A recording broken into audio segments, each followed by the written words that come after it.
Rebonjour, et donc je vous propose dans cette troisième partie d'accueillir Eric. Bonjour Eric. Bonjour Fabien. Tu veux peut-être te présenter pour nos auditeurs? Oui, alors moi je suis à la Customer Success Unit chez Microsoft France et je suis CTO pour toute la partie application. Super, enchanté de te recevoir dans ce décryptage d'Ignite. Donc ce que je vous propose dans cette troisième partie, c'est de construire cette discussion et d'échafauder sur la présentation que Pierre et Frédéric viennent de faire autour des fondamentaux de cette partie infrastructure. Ce que l'on cherche à faire aujourd'hui, c'est de proposer à nos clients un environnement qui va permettre aux développeurs de tirer le meilleur parti de cette infrastructure, de ces différents services, soit dans un environnement de migration, ce que vous trouverez du côté gauche de cette partie-là. On parlait avec Frédéric tout à l'heure de migration. Et puis on parlait également de modernisation qui est en fonction du curseur et du service qu'on veut aller chercher sur Azure, la capacité de fournir aux développeurs, qu'ils soient professionnels ou citizen, on va y revenir dans un instant, eh bien, le meilleur service pour être le plus efficace et se concentrer sur l'intelligence du code. On parlera donc de services de type plateforme as a service.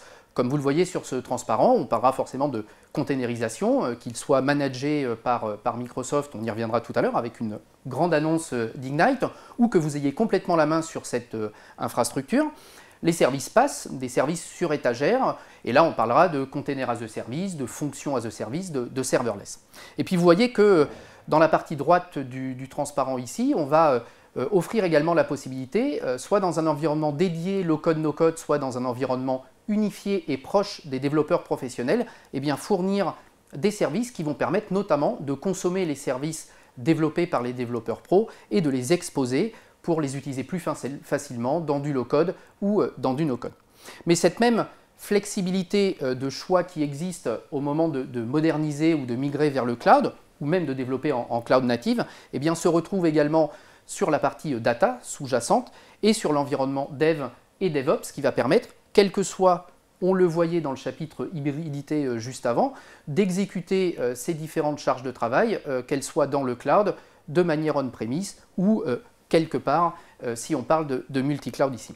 Et effectivement, c'est quelque part cette discussion plus un sujet aujourd'hui, quand on sait qu'en 2025, 90% des applications seront cloud native, quel que soit le curseur que l'on met sur cette partie-là, c'est un élément important à prendre en compte et des fondements à mettre en place dès maintenant dans l'organisation. Et puis on parle de low-code, et puis notre stratégie chez Microsoft, c'est effectivement de rapprocher cet environnement low-code, no-code de cet environnement développeur professionnel et vraiment de tirer le meilleur parti des deux mondes pour innover et réduire le time to market de ces applications. On en parlait avec Frédéric en introduction. Alors l'outillage qu'on fournit aux développeurs, il est connu et je pense qu'aujourd'hui on a clairement la plateforme la plus avancée sur le marché et la plus holistique pour fournir ces différents outils. Donc en termes d'édition de code, en termes de gestion DevOps, que ce soit en termes d'accès aux usages et aux services de la plateforme Azure, mais également l'intégration que l'on fait dans Power Apps pour pouvoir exposer ces API, ces services développés sur Azure et les rendre les plus facilement consommables. Mais comme on le voyait tout à l'heure, cette notion d'hybridité, elle apporte quoi à l'environnement du développeur? Eh bien, elle apporte le fait de ne pas se préoccuper de l'endroit où on va ensuite exécuter les charges de travail. Et c'est vrai qu'avec Pierre et Frédéric, on parlait juste avant de l'exécution de machines virtuelles ou de containers. Là, avec Eric, on parlera tout à l'heure de la capacité d'exécuter des services applicatifs qui historiquement ont été développés sur Azure, n'importe où sur l'infrastructure de nos clients ou dans un environnement multi-cloud. Ça veut dire quoi? Ça veut dire qu'à partir du moment où on a décidé une orchestration, un développement, eh bien on va pouvoir continuer d'utiliser ces différents services de développement, DevOps, et ensuite de pouvoir localiser cette charge de travail où bon nous semble, de manière la plus simple possible, sans que le développeur n'ait à s'en préoccuper.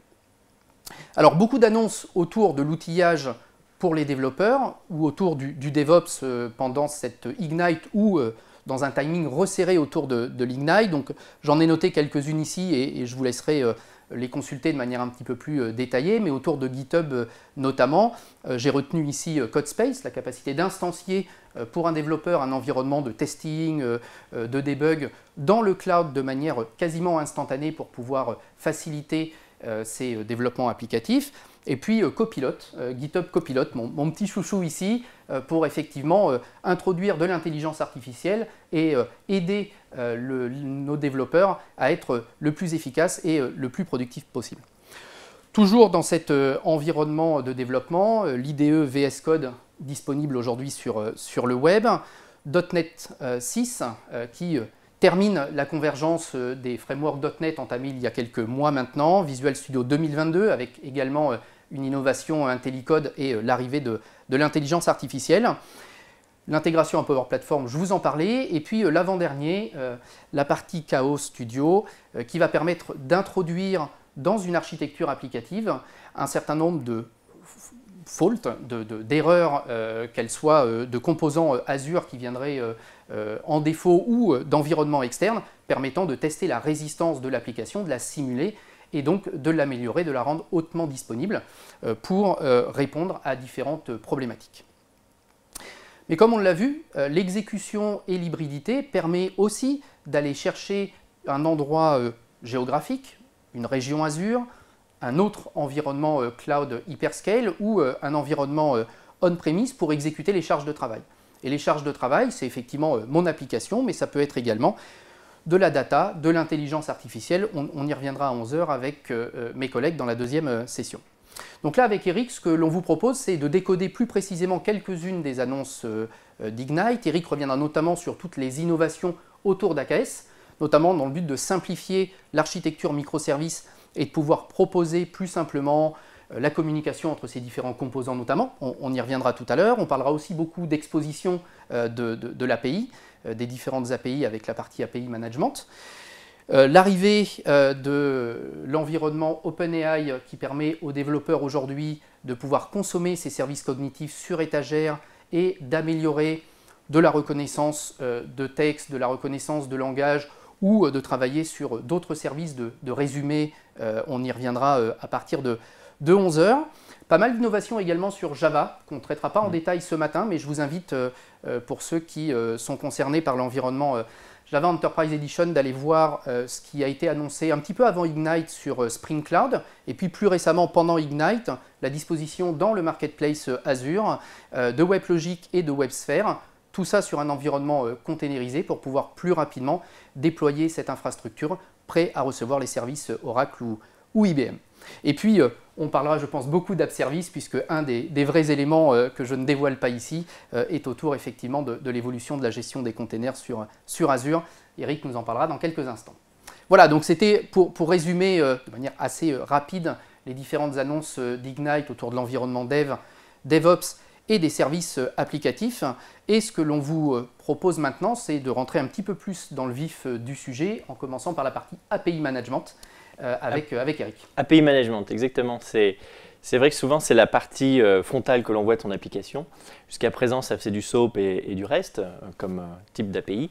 Mais les applications d'aujourd'hui, elles sont vraiment polymorphes et on pourrait imaginer d'autres protocoles tels que les WebSockets ou GraphQL. Et donc, on a annoncé WebSocket en GA dans API Management. Donc, vous pouvez appliquer les mêmes règles, les mêmes policies, sauf que le endpoint, c'est du WebSocket. Et puis, GraphQL en preview. Puis on considère aussi que c'est une autre façon de consommer des API. Et donc on s'intègre dans ces environnements-là. Au passage, on est dans des event-driven architecture aujourd'hui et donc on a rajouté l'intégration Event Grid dans API Management. Ok, donc effectivement, dans ces architectures cloud native, la partie API est critique et primordiale pour effectivement échanger et exposer ces services, donc l'évolution sur API Management. Alors Kubernetes, j'avais listé quelques sujets tout à l'heure. AKS notamment, beaucoup d'innovations et là je pense qu'on peut faire une pause et en parler un petit peu plus. Oui, parce que ce qui est intéressant, c'est que Kubernetes jusqu'à présent c'était plutôt quelque chose d'infrastructure. On déploie une plateforme pour héberger son application. Là, ce qu'on a rajouté, c'est une notion d'application elle-même. Un service mesh, donc on a donné en GA Open Service Mesh. Un service mesh, c'est justement la façon pour les microservices de communiquer entre eux. Simplement, sans avoir à créer toutes sortes de connexions, de faire du MTLS, de faire de l'A/B testing, ainsi de suite. Tout ça, le service mesh va le gérer pour vous par policy. Donc c'est ça qui est intéressant quand même, c'est qu'en tant que développeur, je crée un fichier de description et j'ai le comportement voulu. Donc c'est CGA, COCNCF. Ensuite, on annonce quelque chose quand même d'intéressant, c'est justement l'intégration Dapper dans AKS, au sens un cluster extension. Donc le développeur va dire, moi j'ai besoin d'une primitive de type Dapper, mais j'ai pas envie de rajouter mon propre sidecar, de maintenir ce sidecar. C'est le cluster AKS qui va le patcher, le faire évoluer. Et par contre, je pourrais le consommer, encore une fois, comme si mon application, elle avait son sidecar et juste par un fichier de configuration. Donc ça, c'est intéressant. Dans AKS qui rentre plus dans la partie application.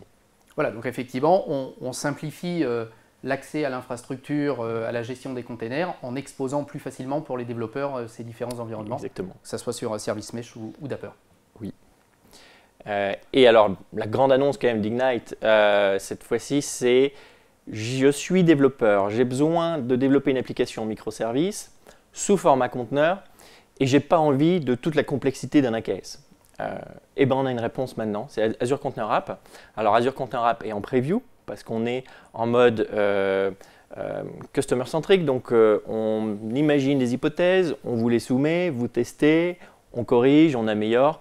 Par contre, on pense que réellement, on répond à un besoin qui est de dire j'ai une application, microservice, conteneur, j'ai pas envie de gérer cette plateforme, j'ai juste envie d'envoyer mon code. Container App, c'est du serverless, donc je peux scaler à 0, je paye par seconde. Je scale sur des événements applicatifs, puisque c'est pour les développeurs, pas pour l'infrastructure. Donc un événement applicatif, c'est peut-être un nombre de messages dans une queue, peut-être un nombre de requêtes HTTP qui arrivent, et ça fera scaler mes conteneurs groupes. Donc ça, c'est super intéressant pour le développeur, c'est de dire, je consomme une plateforme complètement managée par Microsoft. Je me concentre sur mon code et sur ma partie business. Derrière, Container App, c'est basé sur des composants du CNCF. Donc c'est un cluster managé Kubernetes. Un environnement, ce qu'on appelle environnement Container App, c'est un cluster managé. C'est vraiment du 1 pour 1. Ensuite, la partie scheduling ou plutôt orchestration et puis déploiement de mes conteneurs, ça c'est Keda puisque ça va se baser sur des événements. Donc des événements que je vais définir en prenant juste les extensions Keda pour dire bah voilà, je regarde le nombre de fichiers sur mon blob, je regarde le nombre d'événements dans ma queue. Ou je regarde le nombre de requêtes HTTP. Et du coup, c'est Keda qui va faire scaler les applications. Exactement, oui. Et à la seconde, donc faire scaler out et in jusqu'à 0. Si j'ai 0 message dans ma queue, eh ben, j'enlève tous mes conteneurs et je paye 0, puisque c'est l'intérêt des environnements serverless. Bien sûr, c'est complètement intégré Dapper, puisqu'on disait que Dapper, c'est maintenant le framework, donc c'est l'application runtime, pour faire communiquer les microservices entre eux, avec une vision vraiment application, avec du PubSub, de l'acteur modèle, de la sécurité, de la télémétrie, ainsi de suite. Mais encore une fois, Dapper est intégré. Donc en tant que développeur, je déclare juste mon fichier de configuration Dapper et le runtime Dapper arrive et est géré par la plateforme. Et puis pour faire la partie exposition, alors j'expose ou pas mon application, puisque c'est une application qui peut être purement du back-end processing, complètement pour moi, ou alors au contraire, je veux exposer certains de mes microservices. Là, c'est du Envoy. Donc Envoy, pareil, c'est NCF. Donc très intéressant pour faire des protocoles de type gRPC, flux entrant, donc sur HTTP2, quelque chose qui était un peu compliqué avec les services actuels. Là, on répond complètement de bout en bout. On peut faire du gRPC, par exemple. Okay. Grosse annonce, très intéressante. Donc en preview pour le moment, on attend vos retours. Donc il faut le tester. Il faut nous dire est-ce que la taille des conteneurs est suffisante, est-ce que ça scale suffisamment vite, est-ce que ça répond vraiment à votre besoin en tant que développeur. Et au fur et à mesure, on améliore le produit. Une fois qu'il y aura un set suffisant de features, on le sort en GA. Puis après, il y a la continuous improvement, on continuera. L'intérêt, c'est aussi de se dire peut-être mon application démarre petit. Je démarre rapidement dans Container App, puis si un jour elle est très très grosse ou j'ai besoin de choses très spécifiques, je migre de façon souple vers AKS. Où là, on pourra reprendre plus de contrôle sur l'infrastructure. C'est le continuum. Et la faire scaler. Exactement, ou mettre des très gros conteneurs parce que j'ai des besoins spécifiques. On pourra tout à fait tout faire dans AKS. Donc l'idée, c'est de ne pas être bloqué une fois qu'on a choisi un service. Au contraire, il y a un continuum. De pouvoir évoluer, effectivement. Donc merci pour ça, effectivement beaucoup de choses autour de Container Apps. Logic Apps, c'est quand même la partie low-code, donc c'est la partie gestion des workflows low-code. On a sorti donc Logic Apps Standard en GA. L'intérêt, c'est que Logic Apps Standard, alors au-delà de j'ai changé le moteur de workflow, enfin l'interface de workflow, je fais de l'intégration VNet, ainsi de suite, c'est surtout que c'est notre réponse à la partie hybride. On parlait en introduction Continuum, je suis dans Azure Public Cloud, dans Azure Stack, dans Azure Arc ou pas. juste un Azure managé chez moi on-prem. Sur Logic App Standard, je peux faire fonctionner mon workflow complètement déconnecté chez moi, sur mon Azure Arc. Donc ça, c'est intéressant, c'est une vraie réponse. Les autres services, tels que les App Services ou Container App, qui va aussi arriver sur Azure Arc, eux sont encore en preview. Effectivement. Et on parlait en introduction de l'environnement data également hybride. Là, ce que l'on voit ici sur la partie SQL Storage, c'est justement le fait de pouvoir être en autonomie, y compris sur la partie data, pour exécuter ça de manière complètement décorrélée. Et puis, du coup, la partie stockage stateful de Logic App, ça peut être un provider SQL. Donc tout est vraiment, je suis sur un bateau complètement déconnecté, je fais tourner mes workflows low-code. En effet, ok, merci pour la confirmation. Et puis peut-être le dernier point sur ce chapitre application qui vient conclure toute notre journée hybride dont on parlait depuis ce matin avec Frédéric et Pierre, c'est effectivement les application services, mais non pas sur Azure uniquement, puisqu'on les connaît, je pense, pour la plupart d'entre vous également sur Azure. On peut peut-être y revenir rapidement, mais surtout de le voir dans cet environnement multi-cloud et dans cet environnement hybride. Oui, alors c'est l'intérêt, c'est que se dire, moi en tant que développeur, j'ai besoin d'un service spécifique pour développeur, un app service, une fonction, justement un Logic App, un API management. J'ai besoin de consommer ces primitives-là. Par contre, j'ai quelques contraintes extérieures à mon développement et je n'ai pas envie de m'en soucier. Donc moi, je crée mon application une fois avec des services Azure et ensuite, je choisirai l'instanciation. Est-ce que je l'instancie sur un Azure Arc, sur un Azure Public Cloud? Si c'est un Azure Arc, peut-être que ça fonctionne sur on-premise, peut-être chez un autre cloud provider. Et j'ai vraiment ce continuum. Et moi, en tant que développeur, j'ai choisi une seule fois le bon service pour mon bon usage. Et ça, c'est la vraie réponse, le vrai continuum. Le cloud qui fait la couche agnostique de la partie plateforme, c'est exactement ça. Les application services, c'est je fais tourner mon application là où je veux. C'est une région virtuelle qui est quelque part dans le monde. Mais comment ça marche? Parce que je suis un petit peu curieux, moi. Comment se fait-ce qu'un app services ou une Azure fonction puisse arriver quelque part comme ça chez Alors, un autre c'est ça l'intérêt. Exactement, c'est que moi, je définis ma fonction, je l'écris une fois, je la configure une fois, je l'administre avec un seul control plane. Par contre, quand je la déploie, je choisis une région qui n'est pas une région Azure, qui est ma région à moi, que j'ai déployée avec mon Azure Arc. Et j'ai intégré cet Azure Arc dans le control plane d'Azure. Et du coup, Azure considère cette zone-là comme un lieu d'instanciation de mon service applicatif. D'accord. Donc c'est ça toute la magie, c'est que moi, en tant que développeur, j'ai un seul control plane, un seul management plane, une seule façon de faire l'observabilité et la télémétrie. Et par contre, par exemple, mes ops ou mes contraintes extérieures, mon SSI, veut que cette application tourne dans une région spécifique. Je peux, c'est transparent. D'accord. C'est toute la magie d'Azure Arc. Donc est-ce qu'on peut dire par exemple que tout cluster CNCF Kubernetes aujourd'hui pourra recevoir les 5 services dont on parle là à partir du moment où ce cluster, je crois que Pierre en parlait précédemment, est quelque part managé par mon contrôle Arc? Exactement, c'était la petite flèche de Pierre. J'ai mon cluster compliant CNCF, je l'intègre dans Arc. Une fois que je l'ai intégré dans Arc, moi en tant que développeur, je le vois et je le consomme comme n'importe quelle région Azure.